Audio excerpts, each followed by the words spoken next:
since you mentioned Apple, have to ask. Somebody on the internet submitted the question. Does DHH still hate Apple? I believe the question is. So there was a time when Basecamp went to war with Apple over the 30%. Can you tell the saga of that battle? Yes. But first I'll tell you how I fell in love with Apple, which was all the way back in also early 2000s when Microsoft was dominating the industry in a way we now see Apple and Google dominate mobile phones. Microsoft was just everything when it came to personal computers. And I really did not like the Microsoft of the 90s. The Microsoft of the 90s was the cut off the air supply to Netscape kind of characters, was the Bill Gates sitting defiant in an interview with the DOJ asking about what the definition of what is. And just overall unpleasant, I think. You can have respect for what was achieved, but I certainly didn't like it. And as we've talked about, I came begrudgingly to the PC after Commodore fell apart and I couldn't continue to use the Amiga. So I already had a bit of a bone to pick with PCs just over the fact that I loved my Amiga so much. But then in the early 2000s, Apple emerged as a credible alternative because they bet the new generation of Macs on Unix underpinnings. And that allowed me to escape from Microsoft. And suddenly I became one of the biggest boosters of Apple. I was in my graduating class at the Copenhagen Business School. I started with the first white iBook, first person using Mac. And by the time we were done and graduating, I had basically converted half the class to using Apple computers because I would evangelize them so hard and demonstrate them and do all the things that a super fan would do. And I continued that work over many years. Jason and I actually, in I think 2004, 2005, did an ad for Apple that they posted on the developer side where we were all about, like, Apple is so integral to everything that we do and we look up to them and we are inspired by them. And that love relationship actually continued for a very long time. I basically just became a Mac person for 20 years. I didn't even care about looking at PCs. It seemed irrelevant to me, whatever Microsoft was doing, which felt like such a relief because in the 90s, I felt like I couldn't escape Microsoft, and suddenly I had found my escape. And now I was with Apple, and it was glorious, and they shared so many of my sensibilities and my aesthetics, and they kept pushing the envelope, and there was so much to be proud of, so much to look up to.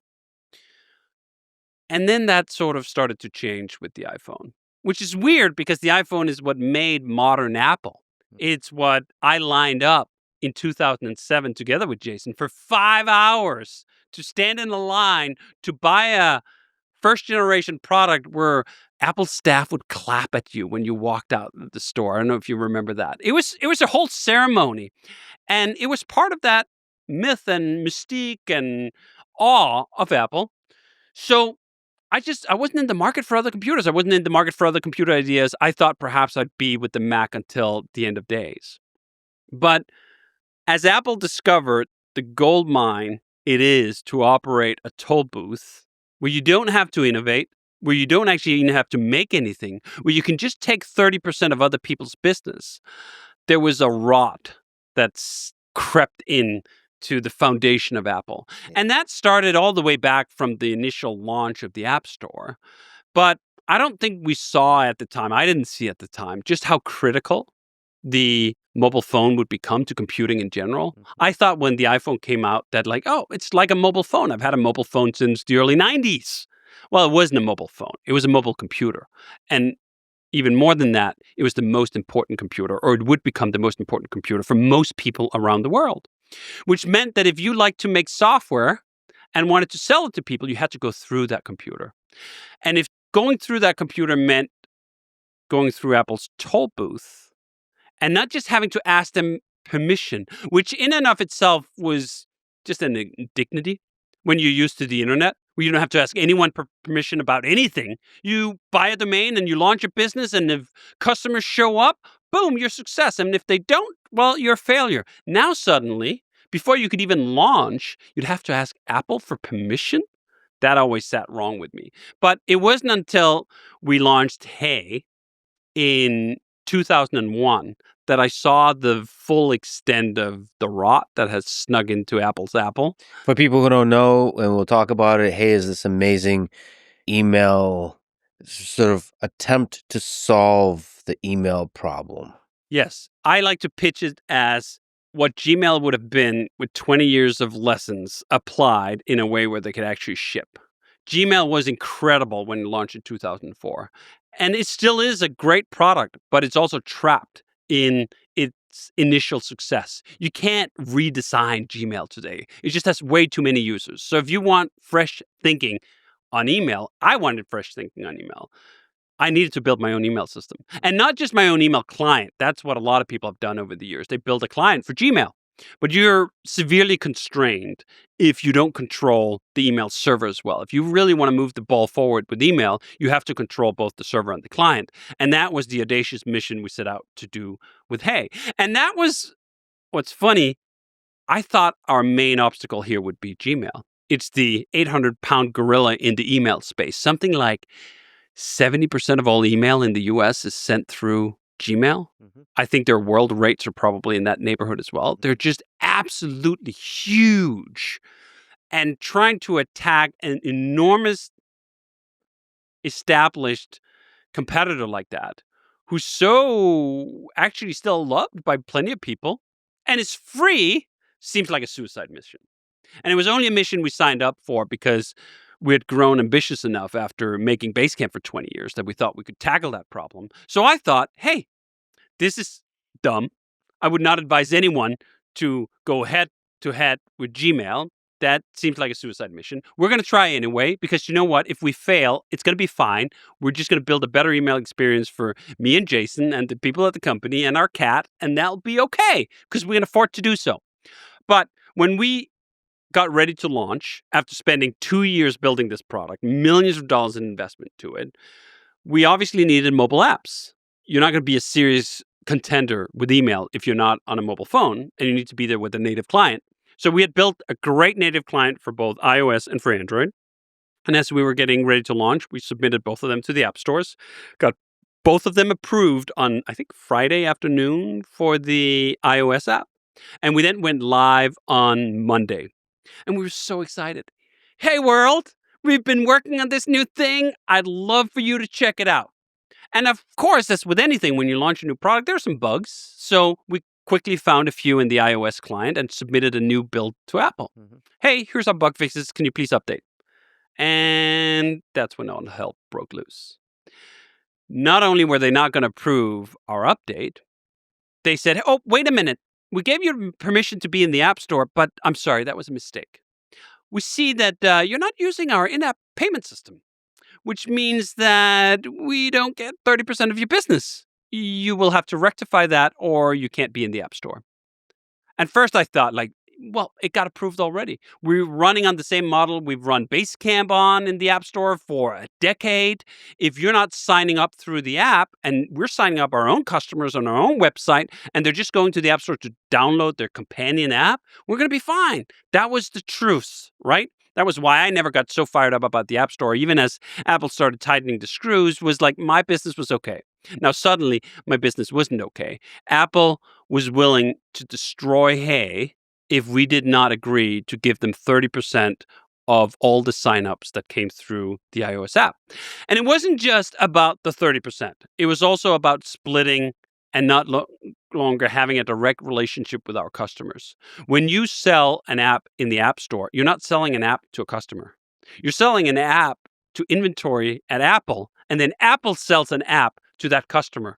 That customer has a purchasing relationship with Apple. So if you want to give discounts or refunds or whatever, it's complete hell.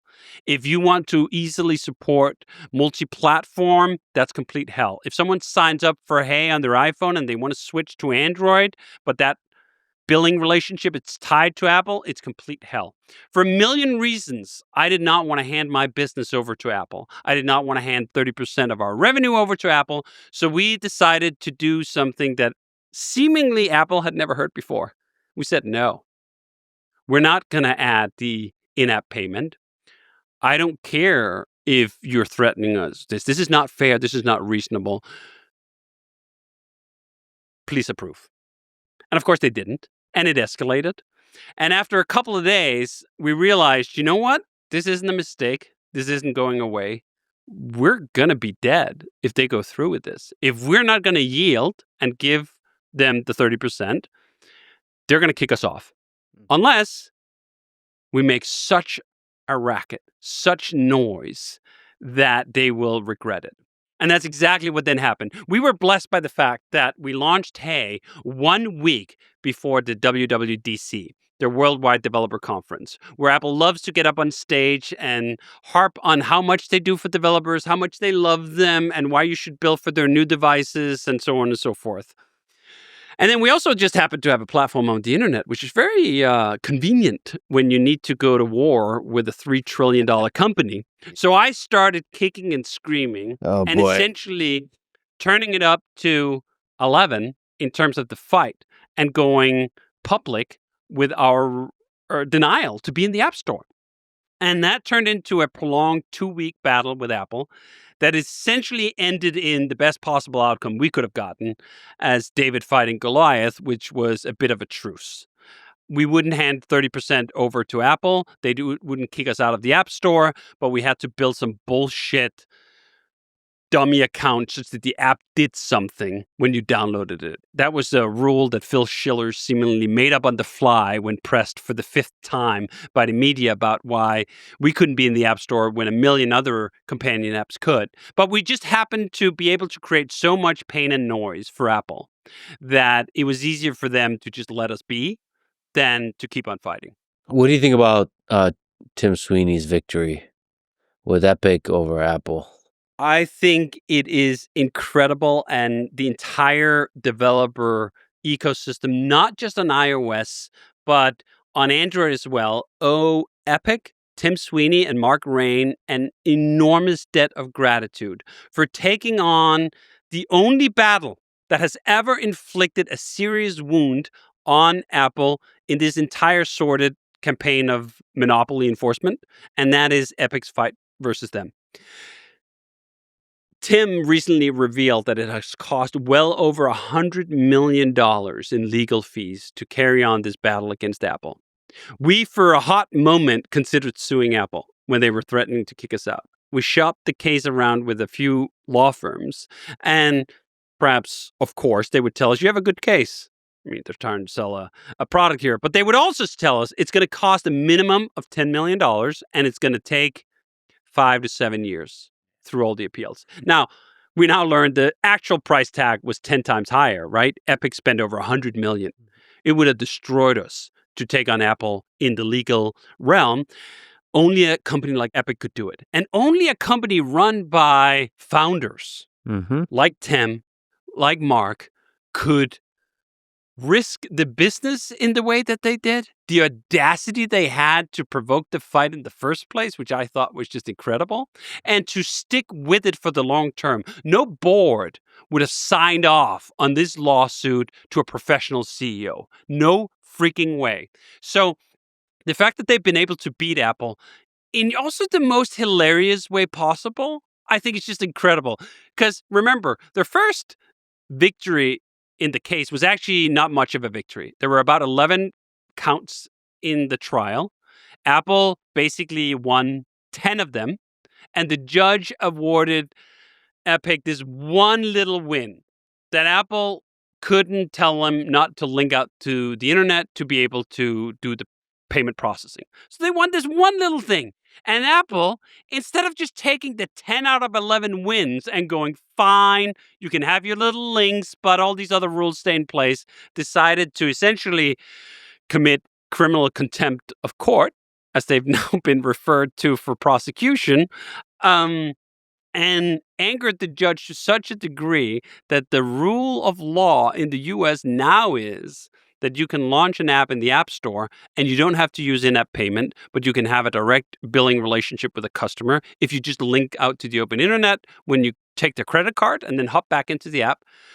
And we owe all of that to Tim and Mark. We owe all of that to Epic. We're going to launch new apps any minute now, I hope actually next week, to take advantage of this, that revamp the Hey app such that people who download the Hey app off the Apple App Store can sign up in the app and can then use the web to put in their credit card, so we don't have to pay the 30%. So we have a direct billing relationship, and such that they can take that subscription to Android, to PCs, whatever, without any hassle. And we have Tim and Mark to thank for it. Yeah, Tim, I mean, like you said, founders, but also specific kind of founders, because I think maybe you can educate me on this, but Tim is somebody who maintains to this day sort of the unreasonableness of principles. Yes.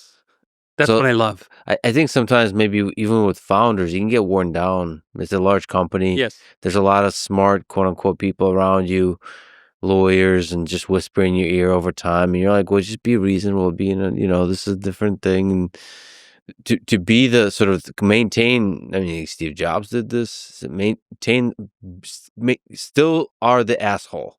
Yes. Who says, no, yes, this whole company, I'll sink this whole fucking company over this. That's the exact language basically I used in our original campaign. I will burn this business down before I hand over 30% of it to Apple. And that sort of indignation, that actual rage, is something I try to be a little careful about tapping into, because it is a little bit of a volatile compound. Because, I mean, I have a bunch of employees. We have a bunch of customers. It would be pretty sad if the journey of 37 Signals after 25 years would come to an end because Apple would burn us down, or I would burn the business down over this fight with Apple. But I think you also need that level of conviction to be able to even drive day-to-day decisions. One of the other Apple examples, I know I'm ragging on Apple a little bit here, and I don't actually hate them. I really don't. I am tremendously disappointed at the squandered relationship that did not need to be sold away for so little. Now, I understand that the App Store toll booth is actually pretty big business. It's multiple billions. But Apple is $1 trillion company. And I think in the lens of history, this is going to come off as a tremendous mistake. And I think it's already coming off as a tremendous mistake. The flop that was the Vision Pro was partly because Apple had pissed off every other developer. No one was eager to come build the kind of experiences for their new hardware that would perhaps have made it a success. So when you're on top, and you have all the cards, you can delude yourself into thinking that you can dictate all terms at all times and there are no long-term consequences. Apple is learning finally the fact that there are long-term consequences and that developers actually are important to Apple's business. And the relationship is not entirely one-sided. We don't owe our existence to Apple and Apple alone. We've built our own customer bases. Apple has been beneficial to the industry. I'm glad the iPhone exists. It's not that it doesn't go both ways, but Apple wants it only one way. And I think that is a mistake. And it's a mistake that was avoidable. And that's disappointing. Certainly disappointing for me. I've literally spent 20 years evangelizing this shit, right? I've spent so much money buying Apple hardware, excusing a bunch of things they've done over the years, and then for what? For the fact that you wanted 30% of something that I created in the most unreasonable way possible? Couldn't we have found a better way to do this? I think they're going to get forced to do a better way. But did you also have to go through the indignity of having a criminal contempt charge against you, getting referred to prosecution? It just seems so beneath Apple, but it also seems so in line with what happens to huge companies who are run by quote unquote professional managers rather than founders and unreasonable people. Well, we should probably also say that the thing you love about Apple, the great spirit of Apple, I think still persists. And there's a case to be made that this 30% thing is a particular slice of a company, not a defining aspect of the company. And that Apple is still on top in the hardware that it makes, in a lot of things that it makes. And this is that could be just a hiccup in a long story of a great company that does a lot of awesome stuff for humanity. So, like, Apple is a truly special company. We mentioned Amazon. There's no company like Apple. I agree. This is why the disappointment is all greater. Yeah. Because we had such high aspirations and expectations to Apple that they were the shining city on the hill. and they were guiding the industry in a million positive ways. I think, as we talked about earlier, hardware is exciting again in large part because Apple bought PA Semi and pursued a against all odds mission to get ARM up to the level it is today. And we have these incredible M chips now because of it. And the design sensibilities that Apple bring to the table are unparalleled. No one has taste, certainly at the hardware level, like Apple does. Even at the software level, I'd say there's a lot of taste left in Apple, but there's also some real sour taste now. So they have to wash that off first, I think, before they find their way back. But Apple's been in a mirage before. I mean, Wozniak and Steve Jobs started this thing in the garage, has great success with the Apple II. He hands the company over to a sugar drink salesman who tanks the company into the 90s. He doesn't learn the lesson, spends the next 20 years building up this amazing company, then hands the company over again to a logistics person who presumably had more redeeming qualities than the first guy who put in charge, but still ends up leading the company astray. Now, this is the norm. The norm is that great companies don't last forever. In the long arc of history, almost no company lasts forever. There are very few companies around that was here 100 years ago, even fewer 200 years ago, and virtually nothing that are 1,000 years old outside of a handful of Japanese sword makers or something like that, right? So you can get deluded into thinking that something is forever when you're in the moment and they seem so large. Apple could absolutely stumble, and I think they have more reason to stumble now than ever. They're behind on AI, terribly behind. Their software quality is faltering in a bunch of ways. The competition is catching up on the hardware game, in part because TSMC is not an Apple subsidiary, but a foundry that services AMD and NVIDIA and others who are now able to use the same kind of advanced processes. This is something I learned after not looking at PC hardware for the longest time, that holy smokes, AMD actually makes CPUs that are just as fast, if not faster than Apple's. They're not quite as efficient yet because ARM has some fundamental efficiencies over x86, but they're still pretty good. So Apple should have reason to worry. Apple shareholders should have reason to be concerned, not just about all these stumbles, but also by the fact that Apple is run by old people. Apple's board has an average age of, I think, 75.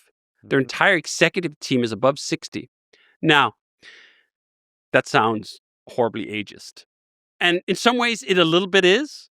In the same way I'm ageist against myself. Like, I'm 45 now. And I sort of kind of have to force myself to really get into AI because it is such a paradigm shift. And a lot of people, when they reach a certain age, are just happy to stay with what they know. They don't want to go back to being a beginner. They don't want to go back to having to relearn everything. And I think, like, this is a little hard for me at 45. How the hell do you do that at 75?